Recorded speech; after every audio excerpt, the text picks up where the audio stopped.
have to believe that you are here on this earth. So what changed my whole mindset, really? I was thinking, like, why the hell did God put me here? What am I doing here? If you have that mentality, you could be nothing. You have to believe that you are here for a reason. That there's some reason, me getting beat up, me getting tortured, me being bullied, me being born with no foundation, me having to figure all this shit out on my own, figuring out this indestructible mental toolbox, had to be for a reason. And my reason, I believe now, I know for a fact, was to unlock the code of human potential. And for me to share that with people. No defense, no escape, just truth. Because until you own it, you can't fix it. No one's coming to rescue you. No mentor, no viral moment, no magic break. So this is where the 40% rule comes in, people.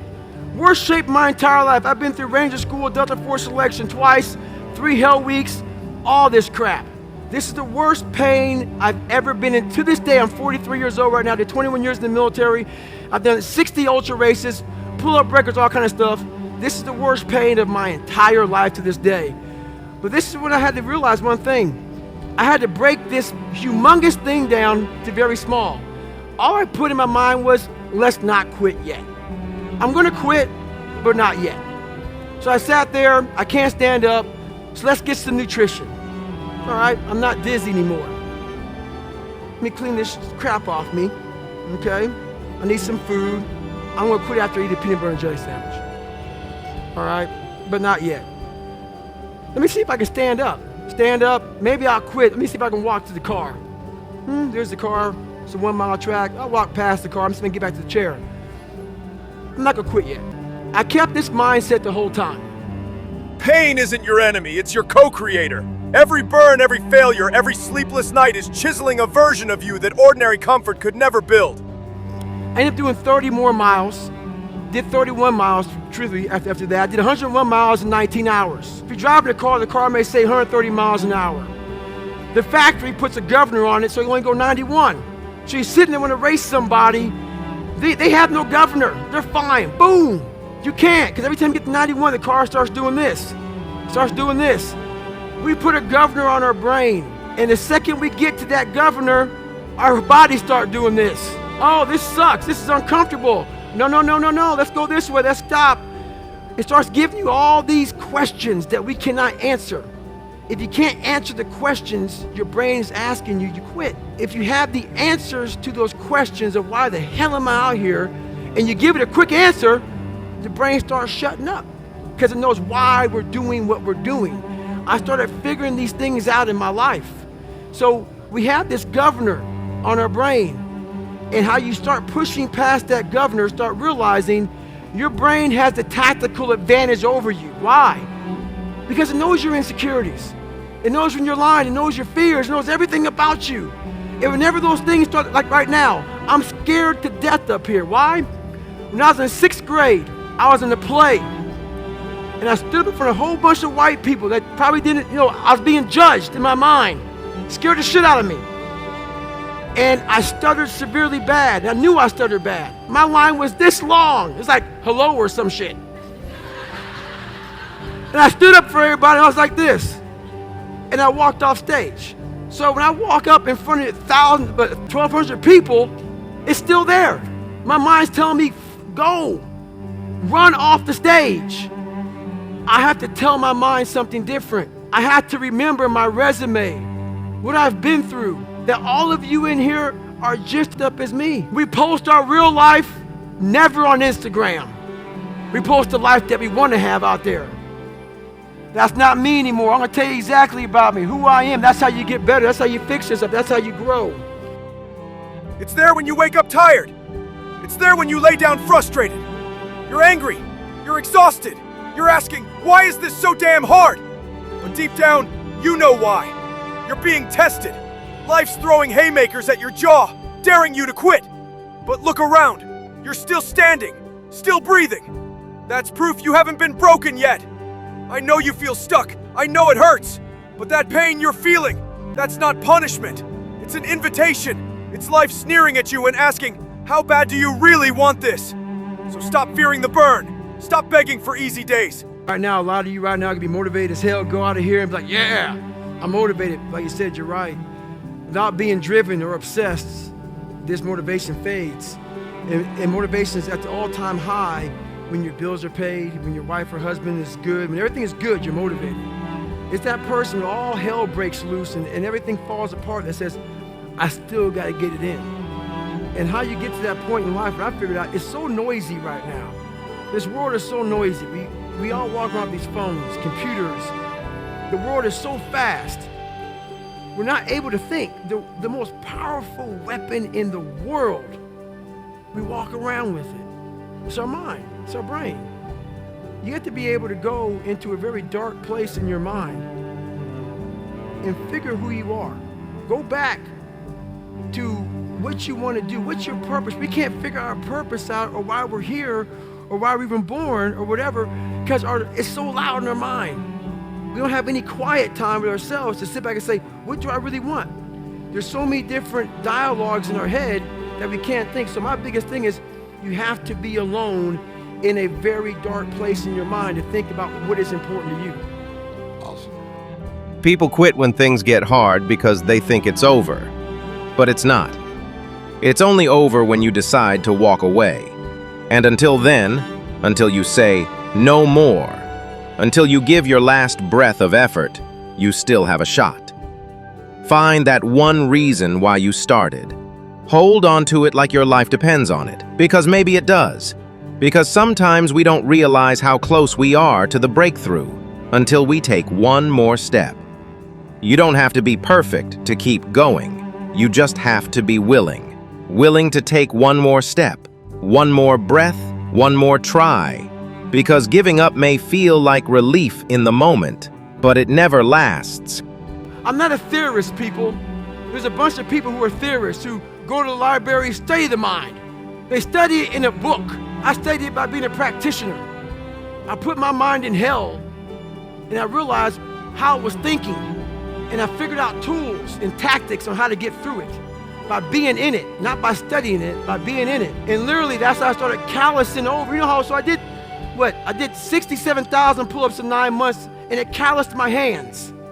It calloused my hands real good to protect my hands against the bar. I started learning how to callous my mind, to callous over my victim's mentality. And that's what I did. It gives you a lot of power when you're able to go on a podcast this big and say, hey, tell me, I'll tell you anything you want to know, because I no longer care. And that is a lot of power in that, to be able to put your life on a billboard for the whole world to see and say, judge it, man. Judge it. Like just me talking about it makes me feel good. And that's another thing about it. When you are willing to talk about how jacked up you are, the strength, that big rock that you carry, it just starts to come off you. It just starts to come off. That's why I do it so often. I'm like, hey man, I'll tell you anything you want to know. I'm tired of being afraid. I'm tired of not telling you shit. I'm tired of lying about how good I'm not. We tend to do the things that are easy. And that is it builds no mental toughness. It builds no mental hardening. It builds nothing. When you work out, working out is where you can build that the fastest. Because it's a constant, it gives you instant feedback. Yeah, you may not lose the weight you want to real fast, but the discipline it takes, it transfers over to all aspects of your life. It's not people, man, why are you always working out? Stop looking at it that way. This is the foundation of life. When you look in the mirror, every morning we all look in the mirror to get ready to go to work, to go anywhere. The first thing you see is your reflection. If you don't like what you see in the morning, you lost the war already. It's not about even liking what you see. It's about looking in the mirror and you may start, man, I feel different. That reflection is not everything. It's a feeling you're supposed to get. So you have to, in life, once you leave your house, the war begins. In your house, you have some control. And that reflection in that mirror, you have to control that reflection in the mirror. That's how you start your day. If you leave your house feeling like, okay, I can fight. I've established the mentality to fight. And that all that comes from working out. It's not just from, you can't find that in the office. Pain is life's filter. It separates the committed from the casual. Most people tap out when it hurts. The world doesn't care about your grief. It doesn't pause. It doesn't wait.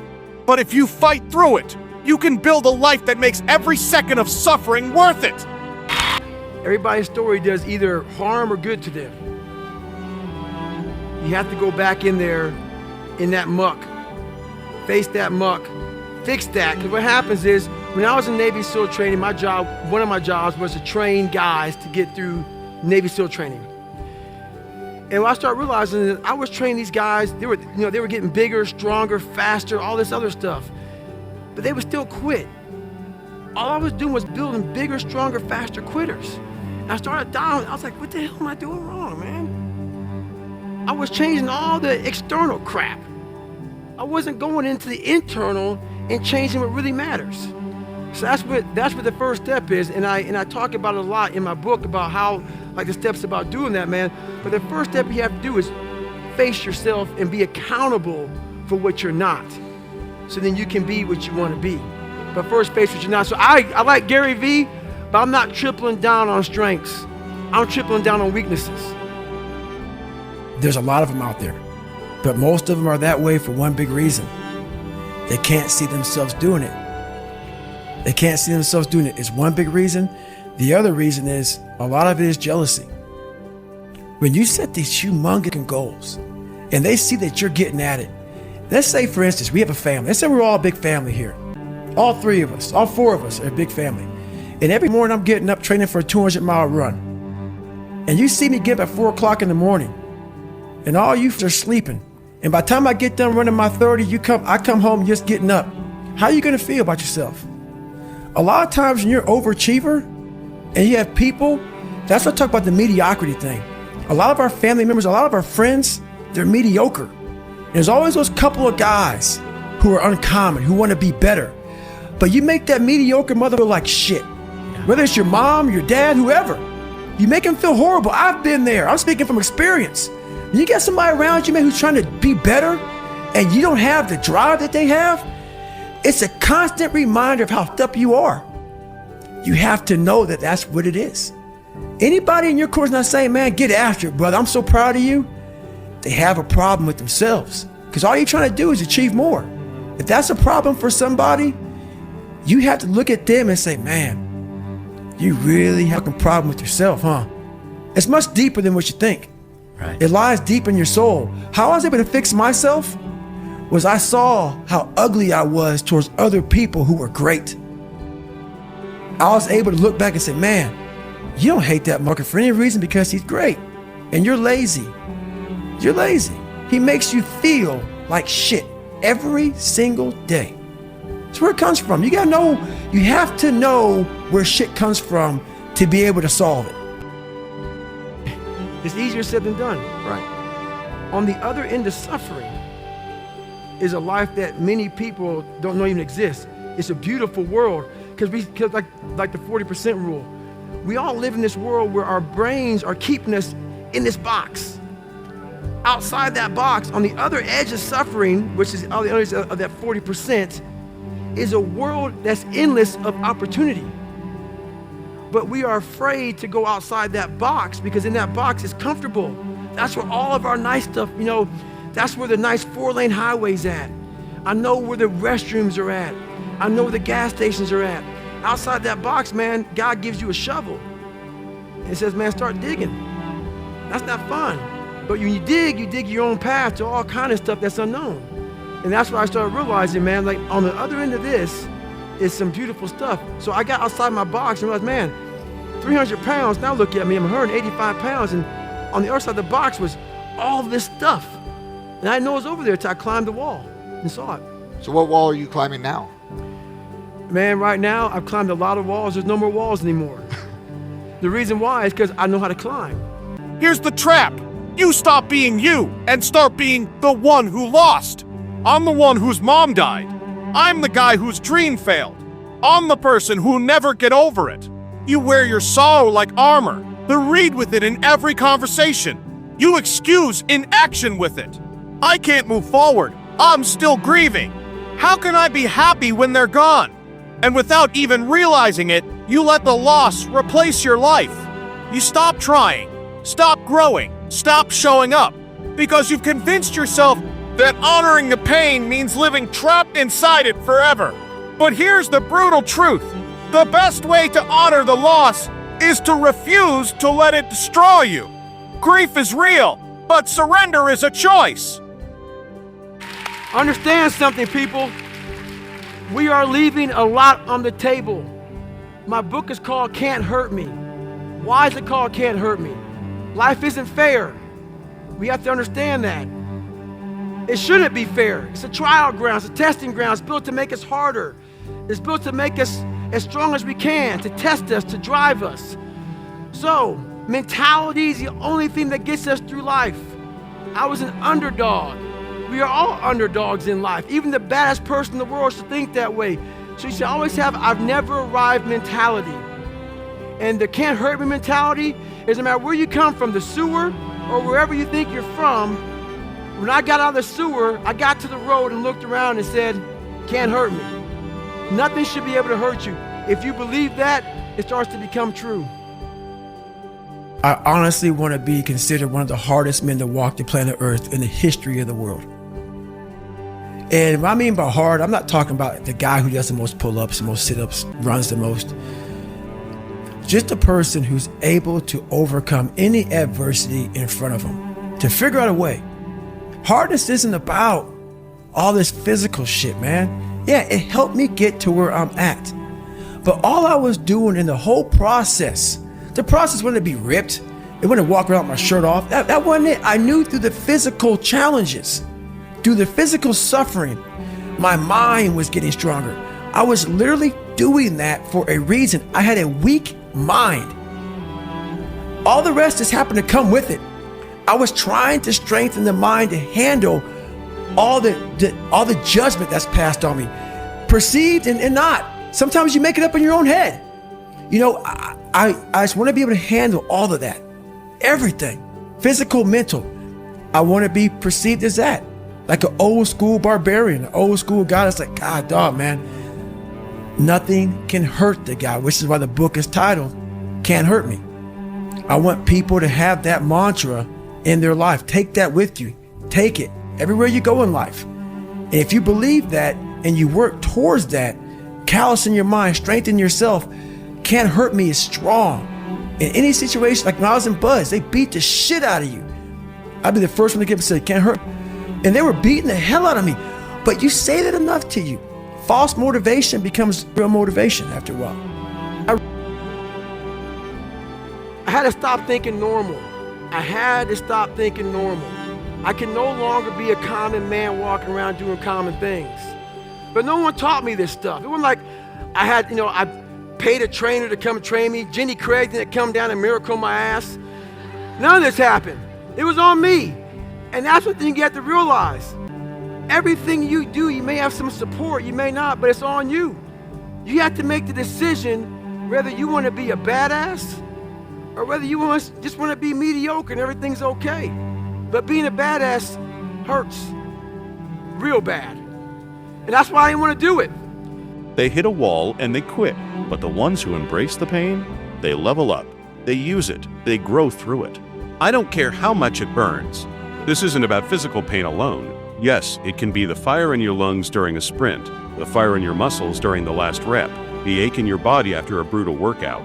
But deeper, it's about emotional, mental, and psychological pain. The burn of failure, the sting of rejection, the exhaustion of grinding with no results, the loneliness of being the only one who shows up. And this part says, I refuse to let pain dictate my actions. I won't negotiate with it. I won't run from it. I won't let it decide what I'm capable of. But when you're insecure like I was and you're afraid of everything like I used to be, you lie really fast because you don't want the person knowing that you're a punk. So I sat there and I said, you know what? The doc didn't know a whole bunch about sickle cell, so I'm not comfortable going back into training. The CEO bit off on it, and I never quit, but he gave me a medical out of pararescue. But you all know I quit, didn't want to go back in the water. But I ain't telling anybody that for several years. So in that time frame, 4 years, and I became 297 pounds. Realized is I'm not a cookie cutter type of guy. Right. I'm not here to take your money. I'm here to help you.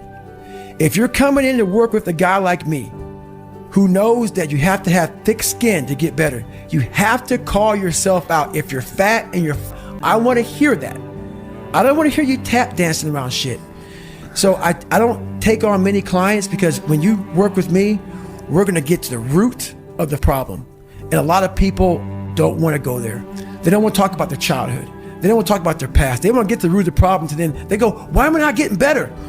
Because there's a lot of shit in there you haven't dealt with, brother. You know, people go to the gym, like for instance, going through any kind of special operations school. These people go to the gym, they get big, they get jacked, they can run fast, all that shit. But the only thing they're doing is they're coding over the mind. All you're doing is building a bigger, stronger quitter. Your mind hasn't gotten any stronger because you haven't gone back in there and dealt with shit. So the second adversity comes, like, my God, I'm so fit. What's wrong? Your mind is still soft. So I work on the mind. It's hard for me to respect people who are able to come into that world and leave. At the end of the show, this commanding officer comes up at graduation. There's 22 guys that made it through. And the commanding officer says, we live in a world where mediocrity is often rewarded.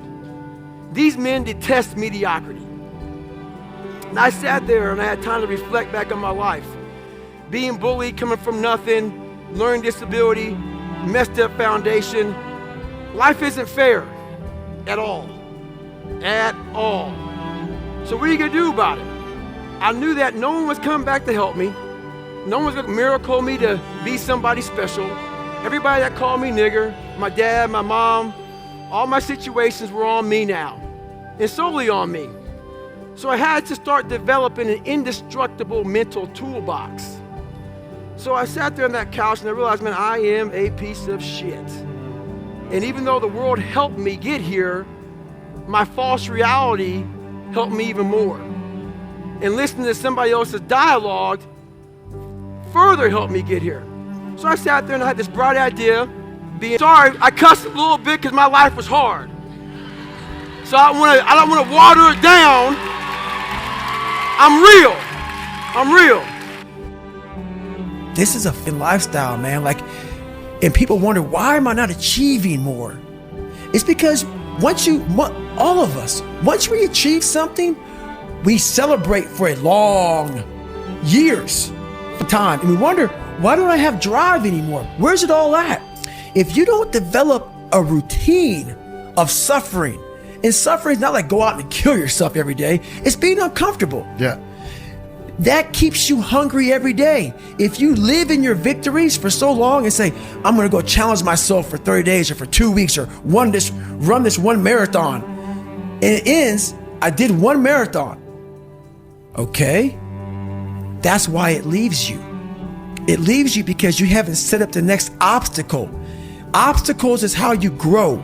You must continue to have friction. Friction is where growth is at. With no friction, there's no growth.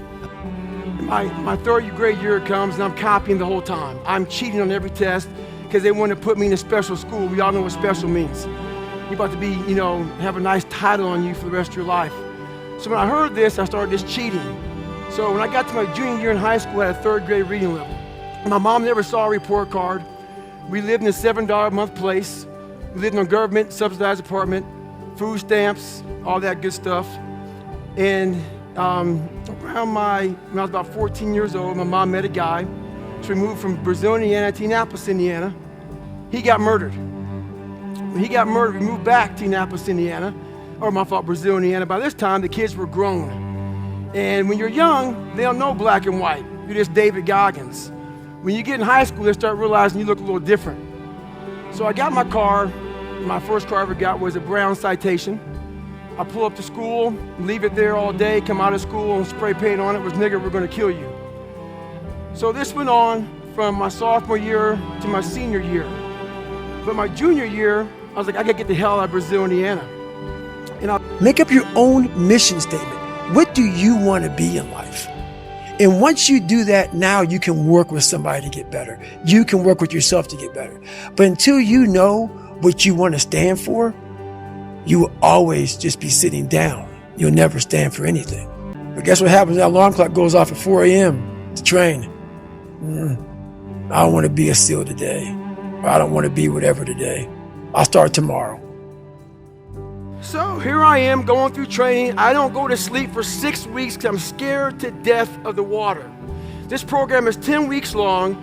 After 6 weeks, they thought, well, the guys in the program are going to go on through further training because these guys are going to make it. They're good to go. Roger that. So I went to the doctor. We all went to the doctor for a nice, huge, long, extensive medical test. They drew blood on me. 3 days later, they got the results back. The doc calls me in the office and says, hey, David, you have sickle cell. Okay, sickle cell, for you all who don't understand or know what it is, it's a blood disease that when you get under stressful situations or whatever, dehydration, your blood will sickle. When it sickles, stroke, heart attack, sudden death, all those great things that can happen to you. So, in that period of time, I joined the Air Force, 175 pounds, came out at 297. We'll get to that in a second. So they drew my blood and they kept me out of training for a week. They didn't know if this sickle cell was gonna kill me. They have a lot of information about it. So I'm sitting there. So when you go from very uncomfortable to comfortable like I was now, I wasn't in training, I wasn't drowning, you never wanna go back to being uncomfortable again. So I'm sitting there relaxing, chilling out. I'm thinking, well, man, they're gonna kick me out of here. I'm not gonna quit though, so this is good. I don't wanna get back in the water ever again so I can leave training.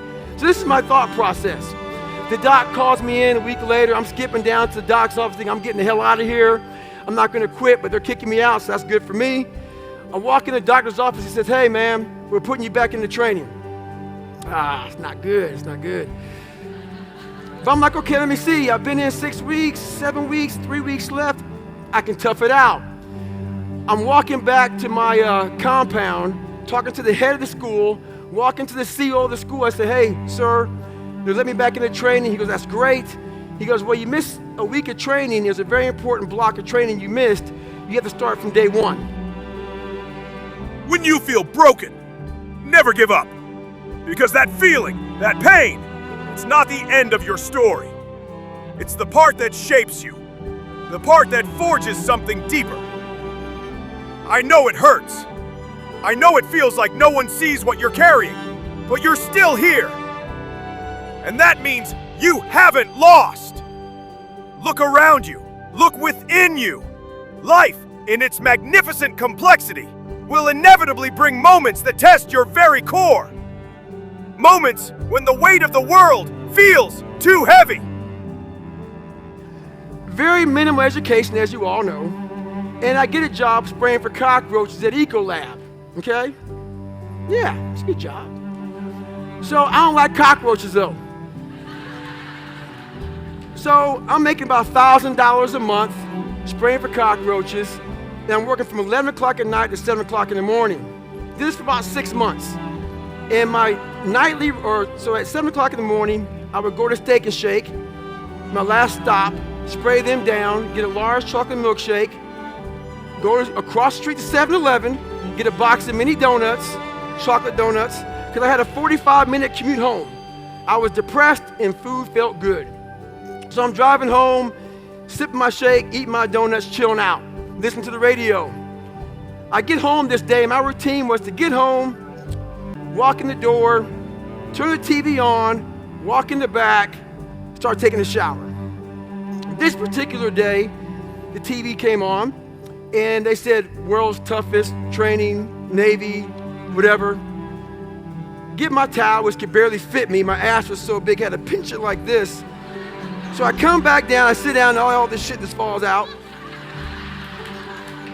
So I'm watching TV, and I'm like, my God, man, those nuts. Carrying boats and logs, guys going through SEAL training, and wet and sandy, getting cold, jackhammers, snot bubbles, chafed up, guys ringing the bell, just quitting left and right. When the path ahead seems to vanish into thin air, when the echoes of disappointment are deafening. Moments, my friends, when you feel truly, utterly broken. You might be tired. You might be on the floor, but broken is not finished. Broken is not failure. Broken just means you've been through something real. Something that tried to stop you, but didn't. And that matters. That means something. You're not weak for feeling like this. You're human. And humans break, but they also rebuild. So, I get done with SEAL training. I gained the weight back. I'm about 250 pounds. And have you guys heard of the story Lone Survivor? Marcus Luttrell is a great friend of mine. We speak on the Patriot Tour together. I went through Bud's training with Danny Dietz, Michael Murphy, Axe, and also Marcus Luttrell. Marcus was the only guy that lived on this operation. It went bad. QRF team came in, Quick Reaction Force team came in of Navy SEALs. They got blown up. Everybody died but Marcus Luttrell. I was at free fall school with his twin brother, Morgan Luttrell, who's also a Navy SEAL. Heard about it, went home, Googled ways to raise money, Googled races, all this other stuff. What came up at 250, hadn't put running shoes on in over a year, was a race called the Badwater 135, where you run 135 miles in one day, pretty much 48 hours, and it's in Death Valley in summertime. I didn't know anything about this crazy world. I thought it was a stage race. I thought you ran like 10, 15 miles, camped out, barbecued, and then ran again. So I called the race director up, Chris Kosman. I said, hey man, I want to do this race to raise money. He said, have you ran 100 miles before? I said, what, in the calendar year? He said, no, in one day. I called him up on a Wednesday, and he says, you only have 2 more races to qualify for my Badwater race. And basically, you have to run 100 miles in 24 hours. The race right there in San Diego that Saturday was called the San Diego One Day, where you run around a 1-mile track for 24 hours. Haven't run it in basically a year. I said, hey, I'm gonna do it. I'm a Navy SEAL. Bad idea. Go to Walmart, get a blue lawn chair, Ritz Crackers Mileplex, and that's my nutrition, people, for 100 miles. Pretty stupid, right? I have my ex-wife out there with me. She's crewing me. I get to mile 70. When you get to mile 70 and you haven't run past 20 miles in your life and you sit down for the first time, what do you think happens? Pretty jacked up, right? Yeah. Well, I'm looking at 3 of my ex-wife, and I'm sitting there. She's looking at me, I'm looking at her, and I said, I'm kind of making it very abbreviated. In the book, it's a lot more than this, but I'm gonna abbreviate it real quick. I asked her if she loved me. She said yes. Why? I said, 'cause I'm gonna take a shit on myself right now. Because I couldn't stand up because my blood pressure was all messed up. Started peeing blood down my leg. She's a nurse, so she's freaking out. And there's one thing a black man never wants to hear, ever. She said, you're starting to turn white. You rebuild in silence, in moments no one sees. You rebuild every time you get back up when quitting feels easier. There is no shame in breaking, but there is power in rising. And if all you can do today is stand, then stand. If all you can do is crawl, then crawl. But never let go of that fight inside you. People might doubt you. Life might test you. But the only voice that truly matters is the one inside that says, keep going. It's about, so I hated the water. Hated the water, and that was about being in that box. If I didn't get over my fear of being, of being in the water, I'd never be a SEAL. I'm gonna be up here right now. I have no story to share. By me saying, okay, man, I'm afraid of the water, and that's kind of shackling my mind. It's by facing those things, that's how you open up different doors of your life. Because all these things that we're afraid of, they're doors that can possibly lead you to a whole other world. But we keep them shut for fear, for insecurities. And that's the thing about tripling down on your weaknesses, so then those weaknesses end up becoming your strengths. It's the ultimate power to stand in front of a group of people, and you all can ask me any question you want to, and I'll answer it. That right there is what I talk about authenticity. It's being able to know that your life is jacked up, that we all come from a past that maybe bad or good, and to own it, and not to be ashamed of it. To not be afraid for people to judge you. Not care what other people think. To be able to walk around in your own skin and be so comfortable in it that you can write your whole life, all the bad, not the good, all the bad on the billboard, and walk around like this.